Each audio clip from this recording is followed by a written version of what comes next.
হয়তো সতর্কবাণী আমরা দিতে পারি আপনাদের মাধ্যমে যে এস আলম গ্রুপের সম্পদ যদি কেউ না কিনে, সেটাকে নিয়ে হয়তো লিগ্যাল চ্যালেঞ্জ হবে। আমি বলবো যে সবাইকে দেশের স্বার্থে অন্য কেউ যেন এই সম্পদে হাত না দেয়, এটুকু আমি জানিয়ে থাকছি। কারণ এখানে এই সম্পদগুলো আমাদের ডিপোজিটরদের টাকা ফেরত দেওয়ার জন্য আমরা ব্যবহার করতে চাই, যেটুকু পাওয়া যায়। আমার জানা মতে আর নাই, একটু খুঁজে দেখতে হবে যে আর কেউ আছে কিনা, বাট থাকার কথা নয় ব্যাংক কেলেঙ্কারি হিসেবে। হ্যাঁ, কিছু অ্যাসেট কিছু কিছু ক্ষেত্রে হয়তো হয়েছে, যখন কুয়েত ইনভেশন করলো তখন কুয়েত ফান্ডের টাকা হয়তো দিক সেদিক হয়ে গেছে, এগুলো হয়েছে। কিন্তু সিস্টেমেটিক ওয়েতে ব্যাংক লুট করা, এটা কিন্তু এই রকমভাবে বিস্তৃত আকারে এবং এত সুপরিকল্পিতভাবে রাষ্ট্রযন্ত্রকে ব্যবহার করে অন্য কোথাও আমি শুনি নেই। এটা একটা কী বলবো, একটা শিক্ষণীয় মডেল যেটাকে অ্যাভয়েড করতে হবে অন্যদেরকে। আমরা দেখছি, শুনুন আমি একটু বলি, আমরা ইসলামিক ব্যাংকের নতুন যে বোর্ড আছেন তাদের সাথে আমরা বসবো। আমি 1 সপ্তাহ টাইম দিয়েছি যে আপনাদের কর্মপরিকল্পনা নিয়ে আসেন, আমরা এটাকে বিবেচনা করব। এখানে বসে থাকার সময় নেই, এখানে কাজ করতে হবে এবং সেন্ট্রাল ব্যাংকের সাথে কাজ করতে হবে। এখানে তাদেরকে কিন্তু এটা বুঝতে হবে যে এটা কিন্তু এখন সরকারি মালিকানা, that's a completely independent board, এখানে কোনো মালিক নাই। কিন্তু কাজেই সরকারের স্বার্থ দেখতে হবে। সরকারের স্বার্থ মানে হচ্ছে জনগণের স্বার্থ, মানে ডিপোজিটরদের স্বার্থ, সেটাই দেখতে হবে, একমাত্র দায়িত্ব। এখানে অন্য কেউ মালিক নয়। আমরা বোর্ড দিয়েছি, দরকার হলে বোর্ড চেঞ্জ করব। আমি চাচ্ছি যে একটা মানে প্রত্যেকেই যেন খুব এফেক্টিভলি তাদের কাজ করেন, নির্মমভাবে কাজ করেন এবং কাজের দক্ষতা যেন তারা দেখাতে পারেন। আমরা তাদেরকে সর্বতোভাবে সহায়তা দেব, আইনগতভাবে টেকনিক্যাল সাপোর্ট দিয়ে। যখন আমাদের এই রিফর্ম প্রক্রিয়া শুরু হবে তখন তো আমরা তাদের সাথে কাজ করব, তাদের প্রতিষ্ঠানগুলোকেই তো আমরা রিফর্ম করব। কাজেই তারা যদি এখানে সহায়ক ভূমিকা পালন না করে, আমরা অবশ্যই তাদেরকে পরিবর্তন করে ফেলব। আমরা আশা করব যে তারা সরকারের প্রতিনিধি, তারা জনগণের সেবায় কাজ করবেন, নির্মমভাবে কাজ করবেন এবং সত্যিকারেরভাবেই ব্যাংকটাকে, এবং যেগুলো ব্যাংকে আমরা এখানে দিয়েছি সেগুলো যেন, নতুন বোর্ডগুলো যেন সত্যি সত্যি ডিপোজিটরদের স্বার্থ নিয়ে, ব্যাংকের স্বার্থ নিয়ে আগামীতে কাজ করেন। এটা আমরা তাদের উপর নজরদারিটা এখন খুব বেশিভাবেই রাখব। কোনো ধরনের ম্যাল প্র্যাকটিস হলে আমরা কিন্তু কাউকে ছাড় দেবো না। আমরা এই যে নতুন যে যেটা টাস্কফোর্স বলি বা ব্যাংক কমিশন বলি, যেটাই করি না কেন, সেটার অধীনে সেটাকে আমরা করব এবং সেটার মধ্যে all options on the table. মার্জারও হতে পারে, লিকুইডেশন হতে পারে, বা রিক্যাপিটালাইজেশন হতে পারে, নতুন ওনারশিপ আসতে পারে, সবই আসবে এর মধ্যে এবং সবগুলি হয়তো থাকবে এলিমেন্টস অফ দ্যাট। আমরা পার্ট অফ আওয়ার যে রিফর্ম স্ট্র্যাটেজি, সেটার ভিতরে governance will B a critical element. Governance থাকতেই হবে এবং গভর্নেন্স কীভাবে এনশিওর করতে হয় ইন্টারন্যাশনাল বেস্ট প্র্যাকটিস দিয়ে আমরা সেটাকে এস্টাবলিশ করার চেষ্টা করব। তারপরেও বলবো, যদি রাষ্ট্রযন্ত্র যদি ঠিক না হয়, আমরা যতই মেরামত করি না কেন, সেটা ভেঙে যাবে। কাজে পলিটিক্যাল রিফর্ম যদি সাকসেসফুল না হয়, এই ইকোনমিক রিফর্ম কিন্তু আবার দুর্বৃত্তায়নের পারে পড়ে যেতে পারে, সেই রিস্ক আছে। এটার গ্যারান্টি আমি দিতে পারবো না, আমি সেই দায়িত্বে নই। 100% কপার কন্ডেন্সারে তৈরি ভিশন ফ্রিজ, তাই গুণে মানে অটুট থাকে বছরের পর বছর। মূল্যস্ফীতির দুটো দিক আছে, একটা হচ্ছে আমাদের যেটুকু সেন্ট্রাল ব্যাংক করতে পারে, সেন্ট্রাল ব্যাংকের কাজটাকে আমরা করবো। এখন সাপ্লাই সাইডে তো আমরা কিছু করতে পারবো না। এখন চালের উৎপাদন কি হবে, আমাদের এখন বন্যা হয়ে গেল, বন্যার কি ক্ষতি হলো, সেটার ফলে একটা ইম্প্যাক্ট আসবে। হ্যাঁ, সেখানে আমাদের একটা রোল থাকবে যে কীভাবে আমরা আমদানিকে সাপোর্ট করতে পারি, চালের আমদানি যদি দরকার হয় সেগুলো আমরা দেখব। কিন্তু সাপ্লাই শকটা তো আসবেই এবং সাপ্লাই শক আমরা ভিজিবলি এখন দেখতে পাচ্ছি। কাজে আগামী 2-3 মাসে যে দাম কমে যাবে সেটা আশা করাটা কোনো মতে ঠিক হবে না, কারণ এটার একটা ইম্প্যাক্ট বাজারে পড়তে বাধ্য এবং আমন ধানের উপরও একটা হয়তো প্রভাব পড়বে, যেটা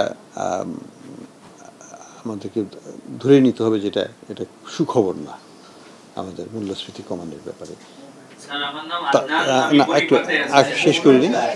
শেষ করি তারপরেও আমরা আশা করব যে আমাদের মনিটারি টাইটনিং এবং আমরা অলরেডি রিলেটিভলি সাকসেসফুল বলবো, রিলেটিভলি ফর নাও এক্সচেঞ্জেরটাকে স্টেবল মোটামুটি রাখা হচ্ছে।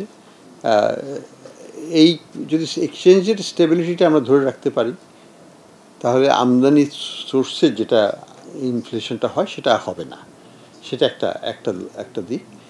আর তৃতীয় হচ্ছে যে মনিটারি টাইটনিংটা আমরা আরেকটু বাড়াবো, যেটা নিয়ে আমাদের বিজনেস কমিউনিটি একটু শঙ্কিত।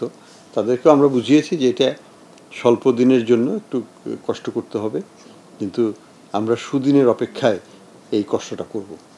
তো আমাদের লক্ষ্য হচ্ছে যে 6-8 মাসের মধ্যে যদি আমরা ইনফ্লেশনটাকে অন্তত পক্ষে 6-7% নামিয়ে আনতে পারি তাহলে আমরা ইন্টারেস্ট রেট আবার নামিয়ে আনতে পারবো। তো সেই লক্ষ্যে কাজ করছি, দেখা যাক। এই বন্যা হওয়াতে এটা একটু পিছিয়েও যেতে পারে 2-1 মাস।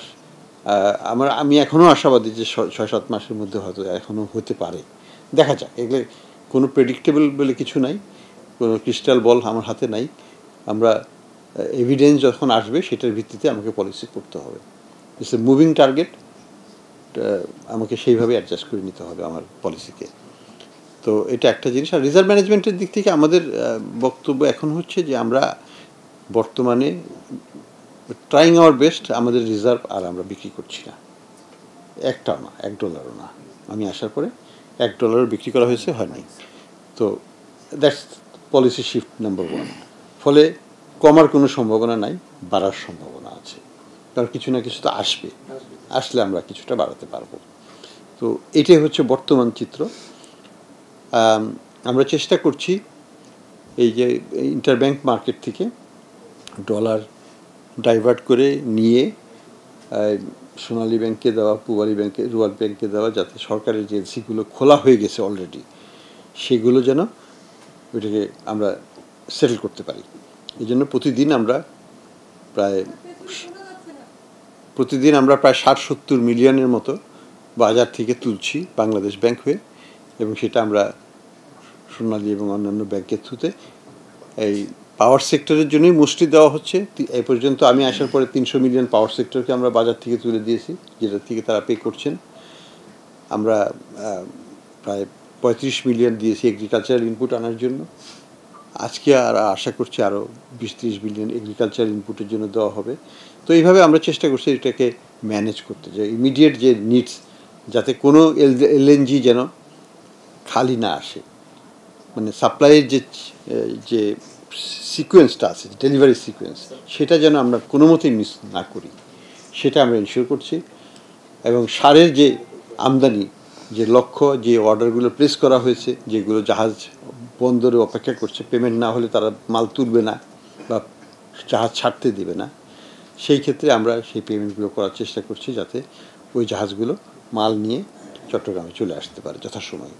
তো আমাদের লক্ষ্য হচ্ছে যে রিজার্ভটাকে না কমিয়ে বাজারের ইন্টারব্যাংক মার্কেটকেই ব্যবহার করে এক্সচেঞ্জেরটাকে স্টেবল রেখে অনেকগুলো অবজেক্টিভ, সরকারকে সহায়তা করা, যাতে সরকার দেশের জন্য এই এগ্রিকালচারাল ইনপুটের যে বিশাল চাহিদা আছে সামনে, এইখান থেকে বিটুইন নাও অ্যান্ড বোরো 8 পর্যন্ত আমাদের প্রায় 60 লক্ষ মেট্রিক টন নিয়ে আসতে হবে, সার আনতে হবে, তাই না? তো বিশাল একটা লক্ষ্য আছে, সেইটা মিট করতে হবে। তো সেই দিকে কাজ করতে হবে। অনেক ক্ষেত্রেই অতিরিক্ত সুদের লোভে রেখেছেন, কারণ ব্যাংকগুলো তো এমনি ভালনারেবল ছিল, একটু 2% বেশি দিয়েছে, সেই কারণে আপনারা রেখেছেন। এখন অধৈর্য হলে হবে না, এখন ধৈর্য ধরতে হবে, যাতে আমরা চেষ্টা করব ব্যাংকগুলোকে আস্তে আস্তে সবল করতে। আমরা কিন্তু ওই 5 লক্ষ কোটি টাকা ছাপিয়ে কালকে দিব না, এটা দেওয়া যায়, এটা খুব সহজ, কিন্তু দিলে পরে মূল্যস্ফীতি 100% ছাড়িয়ে যাবে। কাজেই এটা আমার কাছে গ্রহণযোগ্য নয়। আমাদেরকে ডিপোজিটারসকে উদ্বুদ্ধ করেই এই ব্যাংকগুলোকে ঘোরাতে হবে। অর্থাৎ আমি সবাইকেই বলবো যে আমরা কোনো ডিপোজিটরের টাকা একেবারে লস হয়ে যাবে বিশালভাবে, সেটা আমরা চাই না। আমরা চাই ডিপোজিটররা যেন তাদের প্রত্যেকটা পাইপ বুঝে পান, কিন্তু একটু ধৈর্য ধরতে হবে। বিশেষ করে যেসব ব্যাংক দুর্বল ব্যাংক, আপনারা যে অনেক দিন ধরেই জেনেছেন এগুলো দুর্বল, সেখানে আপনারা টাকা রেখেছেন, এখন ধৈর্য ধরে একটু ওয়েট করেন। আমরা চেষ্টা করব আপনাদের টাকা পুরোপুরিভাবে বুঝিয়ে দেওয়ার জন্য চেষ্টা করব আমরা, কিন্তু আমরা সরকার থেকে টাকা ছাপিয়ে যে ওইখানে করবো সেটা আমরা করব না, কারণ সেটা জাতির জন্য ভালো হবে না। হয়তো আপনাদের ডিপোজিটরের কিছু লোকের জন্য সুবিধা হবে, কিন্তু জাতির জন্য ভালো হবে না। সবাই তখন মূল্যস্ফীতি, এক্সচেঞ্জের সুস্বাস্থ্য ফিরে পায়, ব্যাংকিং খাতে যেন সবার আস্থা ফিরে আসে। আপনারা একটু ধৈর্য ধরুন। আমি বলবো না যে এখনই আস্থা রাখতে হবে, ধৈর্য ধরতে হবে। এখন ধৈর্যের সময়, আস্থা থাকুক আর না থাকুক, আপনাকে ধৈর্য ধরতে হবে। টাকা আনতে যাবেন না, যে সবাই মিলে গেলে টাকা কেউ পাবেন না, এটাই হচ্ছে বাস্তবতা। কাজেই একটু ধৈর্য সহকারে যেটুকু না তুললেই নয় সেটুকুই তুলুন, এবং দেখুন যে এটা 6 মাস 1 বছর পর আস্তে আস্তে একটা নর্মাল লেভেলে যায় কি না। আমরা আশা করব এটা সবগুলো ব্যাংকই আমরা নর্মাল লেভেলে নিতে পারবো, কিন্তু সময় লাগবে, সে সময়টা আমাদেরকে দিতে হবে।